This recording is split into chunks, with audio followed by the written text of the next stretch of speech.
What is the one or two things you would want to do to set up a context of success and addiction avoidance? Because we are creatures innately designed to approach pleasure and avoid pain, we need to create spaces where we have access to healthy sources of pleasure and a sufficient challenge to make that interesting enough for us that we creatures who need a certain degree of friction find it interesting, and also spaces that limit our access to unhealthy sources of pleasure, unhealthy dopamine. Dr. Lembke, where does this podcast find you? I am physically sitting in my office here at Stanford University. This is where I treat patients and do my work.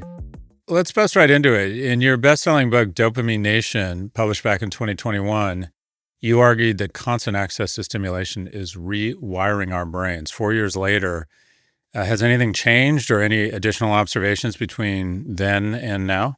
I would say that the 4 years that have elapsed have really, unfortunately, just seen an acceleration in this problem. I guess the good news is that people are talking about it more aware of it. I think the groundswell really started with parents concerned about their kids. But I think in general, the average person is now, more aware of and concerned about their consumption of digital media. Something that I'm especially concerned about as the father of a 14 and a 17-year-old, especially the 14-year-old, and my colleague Jonathan Haidt talks a lot about this, is that the rewiring is especially, or I guess the more appropriate term would be the wiring of the brain as children are going through puberty, that can be especially damaging. Are we about to flush into the economy or society millions of essentially dopa addicts that if they don't find it on their screen, they're going to find it elsewhere? Yeah, it's a great question. I think it's important to emphasize that we are constantly rewiring our brains, wiring just really being a metaphor for neurons and the plasticity of neurons and the way that we're constantly making new connections between neurons. Every single experience that we have rewires our brain in some way. So, the fact that we're spending enormous amounts of time online, by the latest report, I think it was Pew surveys came out and said that about 50% of teenagers now report being continuously online during the waking hours. Of course, that is rewiring our brain. The question is, to what end, right? Because we have to adapt to any environment. We're always rewiring our brains, but are we now rewiring our brains in a way that is ultimately not good for us as individuals, not good for societies, not good for humanity?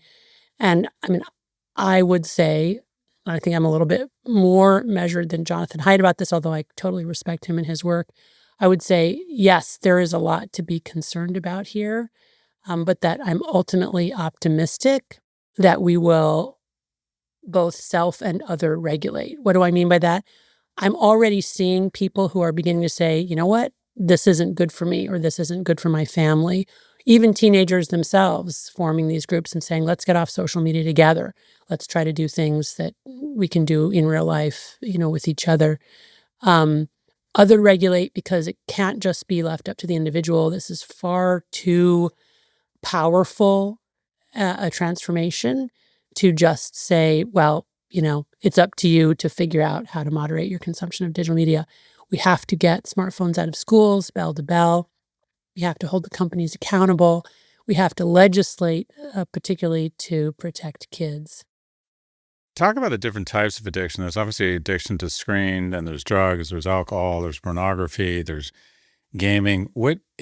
Is there any way to sort of stack rank these addictions? And I was always told, I'm pretty open on my podcast, I love marijuana. I loved it in college. I took kind of a 20-year break because I was working my ass off. Now I've started using it again, and I enjoy it. And I actually think it's additive to my life. But I remember people was telling me that it was a gateway drug to more serious addictions. If you were to sort of stack rank different types of addictions in terms of what is the most dangerous or what perhaps is a gateway to other things, any thoughts about sort of the hierarchy or the waterfall of different types of addiction? I have become pretty much convinced over the course of my career that it depends on the person and their unique wiring and their drug of choice. For one given individual, traditional drugs like alcohol, cannabis, opioids, nicotine may not hold much appeal, but social media may indeed be the drug that overpowers them and leads to a very serious and devastating addiction. Furthermore, there are people are variably vulnerable to addiction, period. Some people are much more vulnerable than others and can get addicted to a lot of different substances and behaviors. Other people, getting addicted is something that probably won't happen to them to a significant degree. And again, the uniqueness of the wiring, although I have argued that we're all more vulnerable to addiction now than before because of the drugification of our environment. I think we also have to take into consideration that when we're thinking broadly about danger, it's not just the addictiveness of the drug, like nicotine is very addictive for many people, but also the lethality of the drug. So opioids is something that can kill even when the dose is just a little bit beyond what the dose is for the desired effect. That's not true in the short term for nicotine or cannabis, right? Which can do significant harm in people who are addicted and use heavily, but it usually takes a long time, many, many years of exposure. In your case, somebody who loves marijuana, who gave it up for a period of time, is now using it and just basically finds it enjoyable. Great. It's nice if that can be an enjoyable part of a person's life. Intoxicants in various forms have been around since the beginning of time.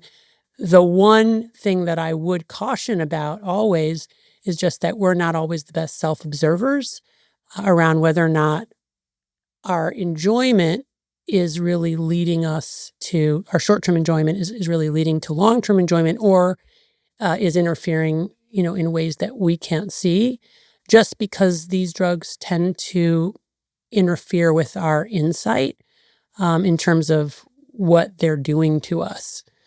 And often they can be causing harm, or we can be getting addicted and really not see it. I've observed something, and I'd love to get your thoughts on it. I go to a lot of conferences where there's a lot of young, successful people, whether it's South by Southwest or I go to this event called Summit. And I've noticed going to these events for the last 20 years that young people are not drinking. But it's not as if they've gone healthy or healthier. The aspirational set likes to think they've discovered a new technology and that they're innovators. And now they're all doing ketamine, not all, a lot of them have substituted or traded out alcohol for ketamine, ecstasy / Molly, 2C, which I guess is a mix of ketamine and Molly, even to the point where they would roam around these conferences with their own concoction using eyedroppers and different means of, it's just staggering to me. I went to this thing called Summit at Sea, and it was on a cruise ship, and I went up and ordered a drink, and the bartender said, Jesus, someone's actually ordering a drink. And this is amongst a crew doctor of wealthy young people who would generally there'd be a line at the bar. And and the one I missed was mushroom chocolates. And I imagine there's a lot of edibles in there too. I've just seen an enormous, and if you look at, it's having such weird knock-on effects. In London, 40% of nightclubs have closed since pre-pandemic because kids aren't drinking. And some of that is they don't have the money anymore, but they've swapped out. They're under the impression that it's healthier or less bad for you. And they'd rather do mushroom chocolates and have one drink or Molly, and they see alcohol as old technology. I'm curious if you see, if this is just anecdotal evidence, or if you see real evidence of this, and what your thoughts are around addiction and what it means for society when we're no longer 2 martini lunches, we're maybe doing a little bit of ketamine and trying to get on with our day. What do you see going on here? Yeah. Well, I'm really torn because on one level, as an addiction psychiatrist, I'm thrilled that people are taking more seriously the harms of alcohol, which we've known for, many thousands of years. Of course, again, alcohol in moderation, the healthiest people being those who drink no more than 1 to 2 standard drinks per week, and the threshold Per being week. per week. right, per week. So if we're taking the healthiest people on the planet. Oh, doctor. I was almost entirely sure you were going to say per day, and I I thought, okay, know, I maybe know, I know. per But let me week. qualify that. Let me qualify that. Okay. So that's a J-shaped curve that shows that people who drink 1 to 2 standard drinks per week are the healthiest. But it's probably because there are confounds there. Like those are people who do a lot of things in moderation. They eat in moderation. They exercise in moderation. Um, they're even healthier than people who don't drink at all. But that's not because alcohol itself is good for us. It's because in that non-drinking cohort, you get people who are what we call sick quitters, who used to drink heavily and now are on the liver transplant list. But what we do know is that beyond 2 drinks per week, and again, these are large epidemiologic catchment studies. One given individual is going to have their own trajectory, but beyond 2 drinks a week, you get to a threshold in women where more than 7 drinks per week, and men more than 14 drinks per week, where you start to see a significant increase in all-cause morbidity and mortality, whether it's risk of cancer, risk of accidental death or trauma, risk of pancreatitis, liver disease, dementia, what have you. So that's why we generally recommend that men have no more than 14 standard drinks per week and no more than 4 on a given occasion, when women no more than 7 per week and no more than 3 on a given occasion. But in general, through most of my career, it's been an uphill battle trying to convince people that alcohol is not good for them when consumed in excess being, as I just defined it with the 14 and 4. There's been a huge sea change in the last 5 years where all of a sudden people seem much more aware of the dangers of alcohol, much less inclined to consume it recreationally because they're concerned with the dangers. This maps perfectly with what we know about perceived dangers in use. When people perceive that a substance is dangerous, they're less likely to use it in excess, less likely to get addicted. The huge shift along with that, I think, is twofold. One, what you've already identified, the incredible surgence of designer drugs in all their various forms, including plant medicines, hallucinogens, psychedelics, where people really misperceive the dangers, think they're much safer than they actually are, and also have become equated with having some kind of actualization experience or spiritual growth experience. So you've got the combination of people thinking they're not dangerous. Why? Because they've been heavily promoted as not dangerous, including the studies that promote their use. For example, the use of psilocybin as a treatment for depression. Those studies systematically ignore harms, don't document harms. So, and the lay press has picked that up. That has legs. And now people think, hallucinogens, psychedelics, they're not addictive, they're not harmful, and I might have a spiritual awakening. So that's what's happening there. I think the other piece of it, too, that can't be ignored is that we are narcotizing ourselves with digital media. So where we might go drink and get together with others, which in some sense, at least it was more social, now, I can speak for myself. I'm like in my bedroom watching one YouTube video after another, and it feels very pleasant. And yet I know it's not good for me. We'll be right back. Support for the show comes from Betterment. When investing your money starts to feel like a second job, Betterment steps in with a little work-life balance. They're an automated investing and savings app, which means they do the work. While they build and manage your portfolio, you build and manage your weekend plans. While they make it easy to invest for what matters, you just get to enjoy what matters. Their automated tools simplify the complex and put your money to work, optimizing day after day and again. So go ahead, take your time to rest and recharge, because while your money doesn't need a work-life balance, you do. Make your money hustle with Betterment. Get started at Betterment.com. That's BetterMent.com. Investing involves risk, performance not guaranteed. So, and I don't know if the producer warned you, but basically I use these podcasts and the guests as a vehicle to talk about me. You know what? Go for it. I love it. It's so much more interesting for me because I get to well, there you go. see a real human being. And I have one of the top domain experts in the world. So on yourself or on something? I'm teasing you. On addictions. And I'm fascinated with addictions. And I want to talk about a couple of addictions I think I have. And you talk about whether they're actually clinically diagnosed addictions and what to do about them. And then I want to talk about the advice I give to young men and what I'm getting right and wrong, because I what I realize is I have a series of principles that I lecture young men about, and I don't know.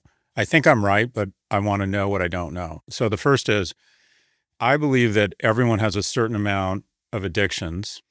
That's not true, some more than others, but I think almost everybody has some level of something they do that is probably, if they did less, it would probably be better for them across their life, whether it's addictions to shopping, the affirmation, whatever it might be.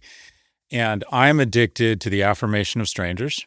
I care too much about what other people who I don't know, will never know, think. And sometimes that gets in the way of my relationships with people who I should care about. Someone will say something mean about me or insult my work on a social media platform, and it inhibits my ability to be close to my loved ones that weekend. I Uh-huh. see that as Yeah. an addiction to the Mhm. affirmation of others and strangers. And I think that might be something that plagues, quite frankly, a lot of successful people or Mhm. insecure people. Mhm. And then I would also argue I have an addiction to money, that Mhm. I'm very blessed and I got kind of enough money to live well or be economically secure. And I still almost every waking hour spend a decent amount of that time thinking about how to get more money, even when I should probably, and I talk myself into believing it's for me and my family, but it's really just an addiction. I've spent so long trying to dig out of economic insecurity that I've become addicted to more, specifically more money. So addiction to the affirmation of others, addiction to money. Are those clinically diagnosed addictions, and how should I be thinking about them? Wow, those are really good ones that I don't get asked about very often. So thank you for your honest self-disclosure. Let me go back a little bit to your first comment, this idea that everybody has something that they do more of than they wish they did. I mean, and that's been true since the beginning of time. We know going all the way back to what Aristotle called wide-eyed incontinence. Incontinence is actually something that a term we use in medicine to talk about when people can't hold their bladder. But this kind of where Aristotle talked about wide-eyed incontinence. I see the thing that I am doing. I have wide eyes when I'm seeing it. I want to stop doing as much of it as I'm doing, and yet I am unable to. And so I agree with you that is true for all of us in varying degrees. And it's because of the way we are wired over, many, many, many thousands of years of evolution to reflexively approach pleasure and avoid pain, because that is what ensured our survival in a world of scarcity and ever present danger, which is the world that we lived in for most of human existence. As civilization has progressed, we have managed to use our big brains to Yep. apply technology Institutional and science. Right. production. Yep. Now we've drugified everything. We've made it more Hmm. potently rewarding, more easily accessible, more abundant, more novel. And so now we're all struggling with this problem of compulsive overconsumption, which is, really making us unhappy. This idea of the affirmation of strangers. So it's very clear that we are also wired over evolution to want to connect with people. Being in a tribe is what ensures that we will find mates, steward scarce resources, protect ourselves against predators. And that wiring works through our dopamine reward pathway. We know that oxytocin, the love hormone, binds to dopamine releasing neurons in the reward circuitry to release dopamine, which is our pleasure reward neurotransmitter. The more that dopamine is released and the faster that it's released, the better it feels. And this is healthy and normal and wonderful until you have drugified human connection, which is exactly what the internet and social media and digital media has done. So you're somebody who's relational, you care about what other people think of you. We all do, by the way, to varying degrees, but most of us, if not all of us, care what other people think. That's so deeply ingrained. But now you live in a world where you can have instant affirmation or its opposite at scale, hundreds to thousands to millions of people, right? Quantified with likes and shares and on and on. And now you really have a very potent drug, which when it's going well is incredibly reinforcing, much more so than some nice compliment my husband might give me. Like, Hmm. that's not as exciting as my book is #1 on Amazon, right? Yeah. With a whole bunch of reviews and people telling me that I'm great. And it's very easy to get caught up in that. So, yes, I think we can get addicted to the affirmation of strangers. I think that the internet and social media has become the drugification of social affirmation, making us all more vulnerable to that problem.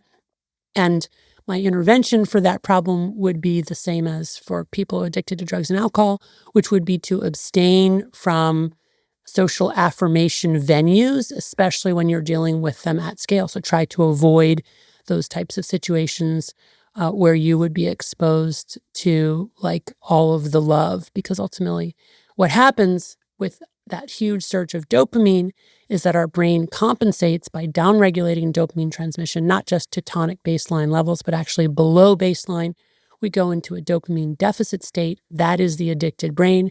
Now we need more of our drug in more potent forms, not to get high and feel good, but just to sort of level our balance, go back to baseline and feel normal. And we're in a constant state of craving. Plus, we're experiencing the universal symptoms of withdrawal from any addictive substance, which are anxiety, irritability, insomnia, dysphoria, and craving. Getting more of our drug temporarily relieves that, but it doesn't last very long and actually makes the problem worse. And in terms of money, I mean, there's so much evidence that monetary gain lights up the same reward pathway as drugs and alcohol. It's why we're seeing a huge, huge increase in online pathological gambling. Sports betting has been made legal in many states in the nation. And with it, like a 300 to 500% increase in calls to hotline pathological gambling centers, because people are losing everything in the face of, their parlays, having to do with whether or not the referee is going to touch his hat 5 times, during the game. So, yeah, I mean, this is sort of human nature, like writ large, because we live in an ecosystem that has taken all of these things that are in some fundamental way healthy and good for us and something that our brains need to be doing and turned it into a drug. Yeah, sparta thought. I believe that I'm constantly saying something is a crisis. I overuse the word crisis, but I do think we have a crisis of loneliness. Do you think you can be addicted to loneliness, or that we just fill in the dope that we used to get from being social to, as you referenced, getting that hit with a low cost, low entry, low risk activity like YouTube or what have you? Can you get I have to force myself. It takes me almost as much discipline to get out and be around other people as it is to drink less. I have become, as I've gotten older, addicted to being alone. And I just find it easier, comforting, whatever happens. And I know it's bad for me. Could you say a certain level of deciding to be alone, maybe more than it's healthy, could that be classified as an addiction? Drugs in all their forms are the great human replacement. Addiction is a disease of loneliness. Even if we have a lot of great people in our lives, if we get addicted, we will isolate and we will use our drug to replace that human connection. So, and I say that because we sometimes talk about loneliness as the cause of addiction, but more often than not, what I see is that the addiction causes the loneliness. That because we're able to use this drug or this device or this behavior to meet our physical, emotional, sexual needs, we are no longer seeking out other people. And it's an enormous problem, because not only are more people in the United States actually physically living alone than ever before, but more people than ever before are endorsing loneliness.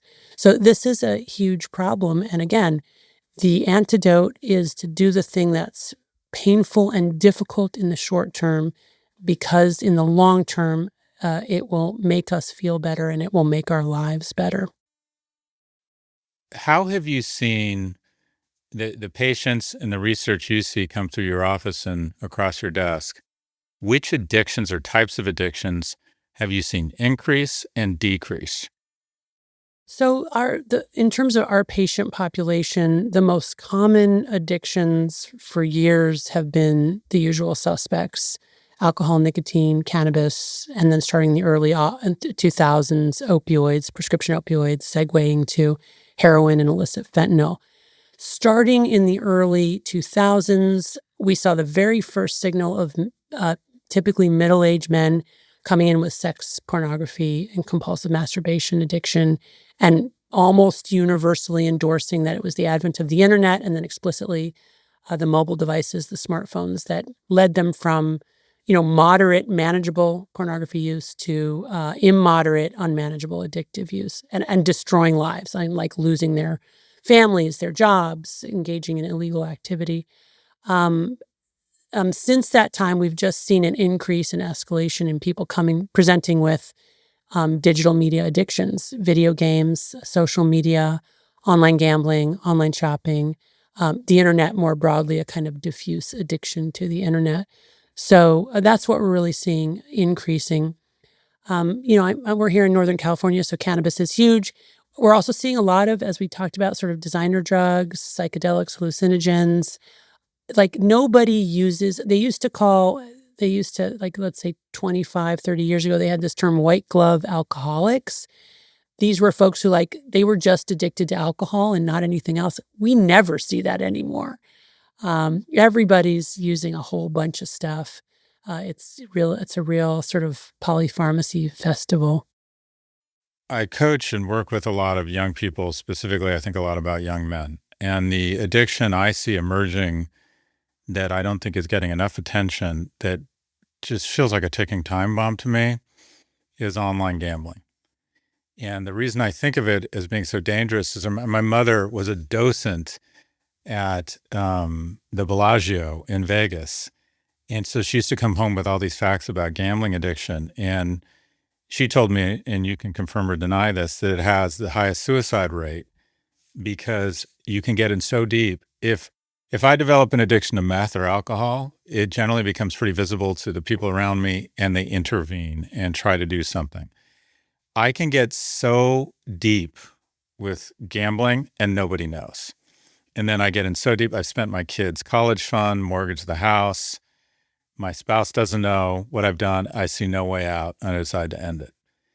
And I've just seen these stats that 50% of college males bet on the Super Bowl. And I see occasionally I'm in a scenario where I'm with a bunch of young men and they're all on their phones. And I think, oh, that's natural. People, I know kids are on the phones. They're all gambling on the game they're watching. And they're not doing $100. Liverpool will beat Arsenal. They're gambling every 7 minutes. It's the ball's going to turn over. What you were saying about the ref. I know these companies and the people architecting these algorithms, they will figure out who's going to lose their money and encourage them to bet more. And the ones who actually know what they're doing, they will block out of the platform. So it's a guaranteed loss of income. So and I like to gamble. I think it's fun. I go to Vegas, I gamble, but I assume it's consumption. I assume I'm going to lose it all. It strikes me that we might, and tell me if I'm being just, I don't know, hyperbolic or inflammatory, or I don't know, exaggerating or just, worrying too much here, that we're going to have hundreds of thousands of young men, and my sense is young men, and again, I'd like you to validate or nullify this, are much more prone to gambling addiction than women, who enter the world with massive financial hangovers and shame because of the constant presence of gambling apps. Your thoughts? Yeah, so it's funny that I thought for sure you were going to say online pornography, because I would probably put, in terms of risks to men living in the world today, I would probably put that above online gambling, but I would make online gambling a close second. And this, it's very hard to get actual data on this, but this is sort of based on my clinical impression, what I'm seeing. Of course, I'm seeing treatment seekers, but um, yeah, this is an enormous problem. I always like to start by emphasizing the vast majority of people who gamble will not get addicted to gambling. And that's true for any drug, right? So most people will be able to moderate their use. But as with drugs and alcohol, about 10 to 20% of folks who consume will develop an addiction. An addiction is a brain disease, a very serious and potentially life-threatening one. And until you've either experienced it yourself or seen it in somebody you care about deeply, it's really hard to imagine how people could get to a place where they would sacrifice everything in pursuit of their drug, but that's exactly what happens. And so what is the vulnerability there? What is the difference? And the risks I usually classify into nature, nurture, and neighborhood. So nature, some people are inherently more vulnerable than others, but as we've talked about, drug of choice matters. If you meet your drug of choice and it's gambling, you may never get addicted to alcohol, but gambling may just be the end of you.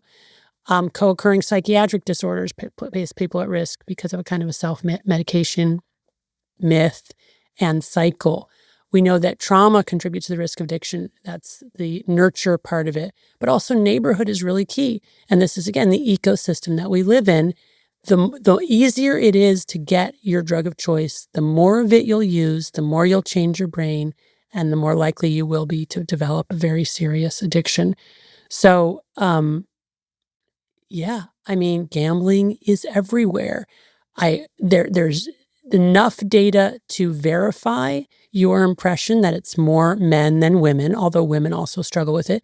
The same is true for online pornography. More men than women develop an addiction to that, although women do develop pornography and sex addictions.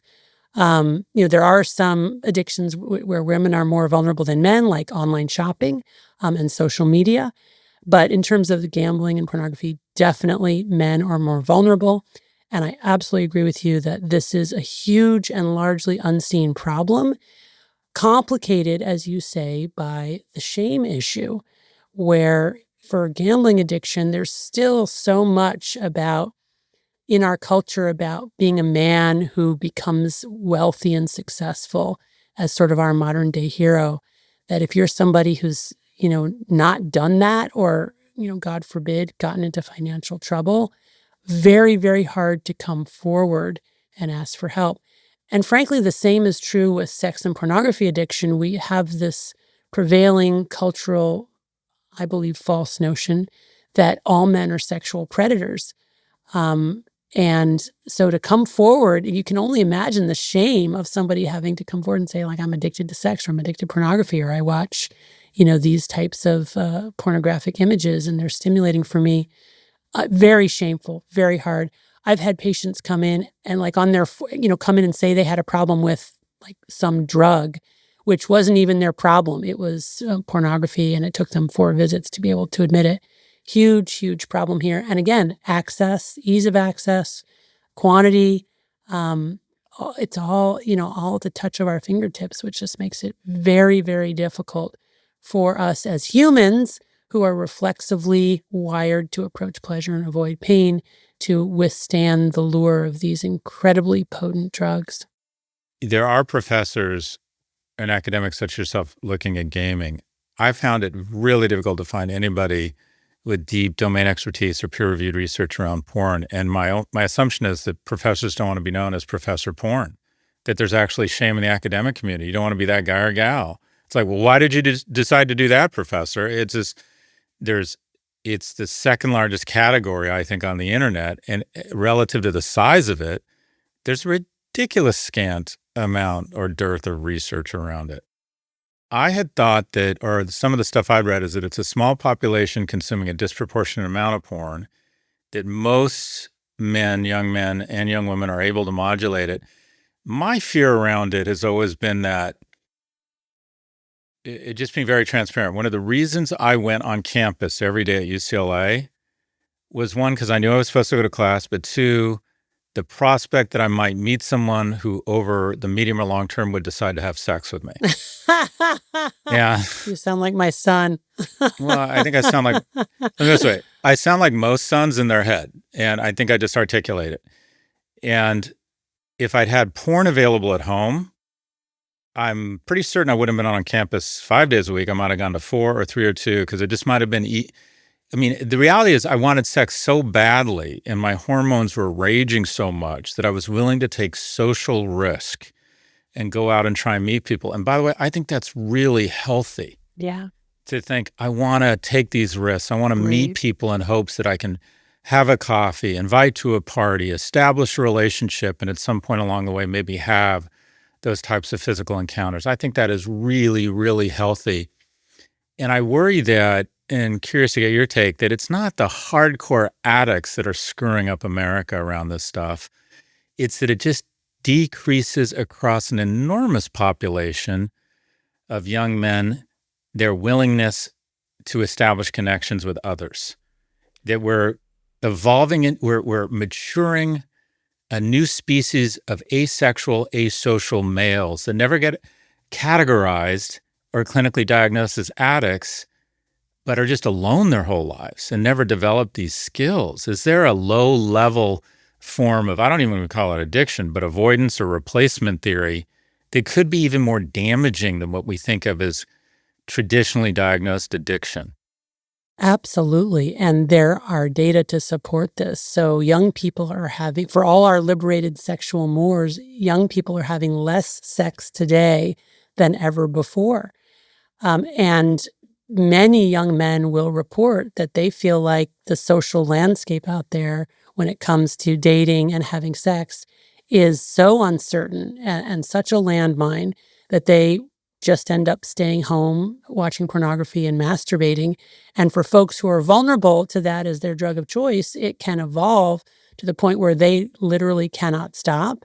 Like with any drug, they need more potent forms over time. So pornography becomes chat rooms. Chat rooms become, meeting in person, prostitutes, child pornography. I mean, this is a huge issue right now.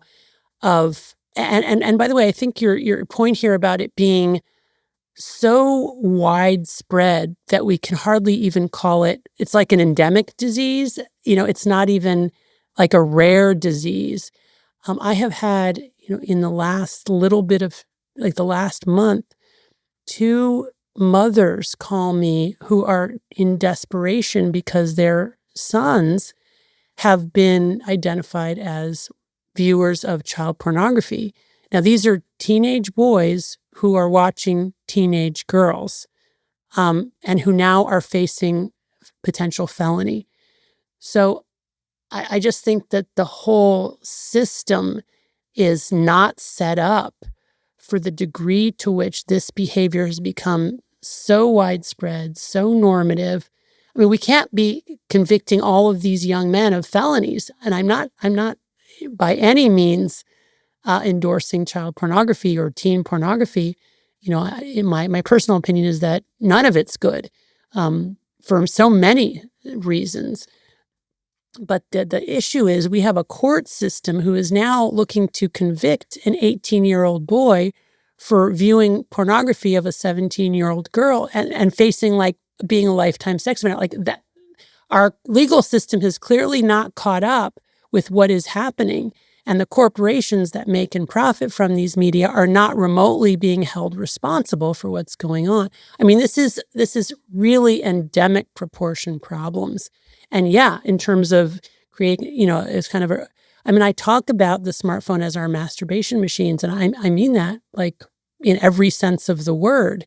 That's what they are. We're using the internet and these devices to meet all of these needs that used to require other people.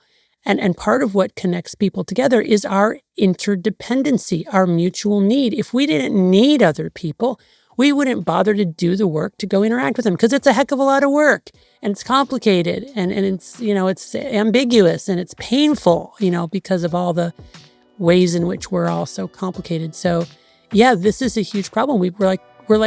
We're creating a generation of mole people, as in mole the animals who never go out and never leave their little hidey holes. Super scary. We'll be right back. And I'm sure you get calls from government officials in D.C. and Sacramento who ask for your advice on this stuff. I think most of this, if I could think of one thing to try and set a context that would reduce addiction, it would be third spaces. And that is try and get as many young people as often as possible in the company of other young people and in the company of potential mentors, friends, and mates. I was in Israel after October 7th at the Nova Music Festival site or memorial, and I met with a battalion of IDF soldiers, and there were these young, extraordinary, fit 120 kids, 19 to 21, outdoors in the company of each other. Many of them go on to start businesses together, lifelong friends. A lot of them meet their spouses. outdoors, serving in the agency of something bigger than themselves. Right. And I thought, I just don't think nearly as many of these young adults are going to end up addicts. And I thought, how can we do this a million times in different ways, whether it's continuing education, softball league, church, nonprofit, like third spaces. If I could do Right. one thing, Mhm. it would be third spaces. What is the one thing, your thoughts on that, and what is the one or two things you would want to do to set up a context of success and addiction avoidance? Because we are creatures innately designed to approach pleasure and avoid pain, we need to create spaces where we have access to healthy sources of pleasure and a sufficient challenge to make that interesting enough for us that we creatures who need a certain degree of friction find it interesting, and also spaces that limit our access to unhealthy sources of pleasure, unhealthy dopamine, as in the instant pleasures of the various intoxicants we've been talking about. So I love the idea of third spaces, but it sounds a little rarefied, like it would be for the elite and the wealthy. We have the potential to create those third spaces in the public school system where kids spend the vast majority of their lived So after hours. school programs, Not even after school, during school. How can we do that? Get smartphones out of schools, bell to bell. Create, give hands-on, bring back what happened to, I mean, I didn't like, auto shop, but at least we had it. I mean, let's have more art, more hands-on stuff. Let's have writing classes where they're not allowed to use chat GTP and they get real, not to say that we should never use those tools, but everything's gone online in the schools. It's all digitized. We're learning everything by watching somebody else do something. Kids need to do. And schools are the default place to make that happen, which means getting the digital drugs out of their hands during school time hours. I'm also a huge believer in age verification. We have to recognize that digital media is a drug for the vulnerable. The vulnerable include a kid with a developing brain. We cannot have 5-year-olds on iPads for 8 hours a day. what do you think that number is? Is it 16? Is it 12? What is it? I think it's at minimum 13. And even then, I think there has to be a lot more in terms of guardrails. So we really need real age verification, like the real deal, where you have like a third party site you register. And I know there's a lot of problems with that in terms of people's privacy, but I'm sorry, we make a lot of sacrifices to protect the vulnerable few, as we should do in our society. And we already don't let kids drive cars, buy firearms, go into casinos and gamble, buy cigarettes, 100%. buy alcohol, buy drugs. We already Join the military. Yeah. yeah, We age get a right. lot of things. Yeah, like we recognize that kids have vulnerable brains and that their frontal lobe isn't fully connected, and that if we just let them run amok, we would have many fewer kids on the planet, and we would we got to protect our kids. So that's what I think. Do you have kids, doctor? I do. Yeah. And what advice would you have? I find it difficult sometimes to discern between normal adolescent behavior, which is abnormal as far as I can tell, and when I should be worried, when I should think, okay, he takes his phone into the bathroom to watch TikTok and pretends he's in the bathroom for 10, 20 minutes. Okay, is this 14-year-old behavior or should I be worried? And as someone who's been a parent and um, like what pieces of advice, I don't know how old your children are, but as it relates to addiction, are there any sort of unlocks or critical success factors or red flags in your child's behavior where you can help discern the difference between what you'll call not necessarily behavior we shouldn't correct, get out of the bathroom, enough already, but where you probably think, okay, this is getting serious and might require professional intervention? Yeah, so there's no blood test or brain scan to diagnose addiction. We base it on phenomenology, on what's called the DSM, the Diagnostic and Statistical Manual of Mental Disorders, which briefly summarized is the 4 C's: control, compulsions, cravings, and consequences, especially continued use despite consequences. The problem is that a lot of kids use substances, engage in addictive behaviors, and don't have obvious consequences. So it's very hard to tell at that age because they're young, they're resilient, and they're good at hiding it. So although you won't find these criteria in the DSM, I think a warning sign to look for, unless there are obvious signs of unraveling, but if you've got a kid who, isn't obviously unraveling, but you're kind of wondering, is look for lying and other antisocial behavior. Again, you won't find that in any psychiatric diagnostic manual, but I think those are very important soft signs of something going wrong with the kid or in the family. Now, all people lie. The average adult tells 1 to 2 lies per day. These tend to be small, little lies about, hiding our own selfishness and foibles. And teenagers definitely lie. But if you get a kind of a more significant systematic lying about where I've been, who I was with, what I was doing, or even just kind of antisocial behavior, rudeness, hostility, rage. These are the things that I think, we should look for as potential warning signs for something going wrong with our kid. Last question, doctor, and you've been very generous with your time. Very curious to get your thoughts and take on GLP-1 drugs. GLP-1 drugs are super exciting. I'm really glad they're here. They don't work for everyone all the time because we're all unique and we have these unique brains. But the more tools we have to stop the kind of addiction chatter that happens for some people, the better. As you know, GLP-1 agonists are FDA approved to treat diabetes and obesity. They modulate stomach emptying, slow down, the gastric flow, and make people feel more full. But they also work on the brain's reward pathway. They modulate dopamine release, our reward neurotransmitter. And there is very active research now looking at their use broadly in addictions, foremost alcohol addiction, but also there's some preliminary evidence for benefit with nicotine addiction, with opioid use disorder, which is really interesting, as well as behavioral addictions like gambling and sex. We are using them off-label occasionally in our clinic for treatment refractory alcohol use disorder. This is folks who have tried everything for their alcohol addiction, and we're getting some good traction in a few of our folks. Other folks try it and don't find it that helpful. So, nothing is going to be like the miracle drug. I don't think GLP-1s will either, but they're exciting new development, and they can be very effective for food addiction and potentially other addictions as well. Dr. Anna Lembke is a professor of psychiatry at Stanford University School of Medicine.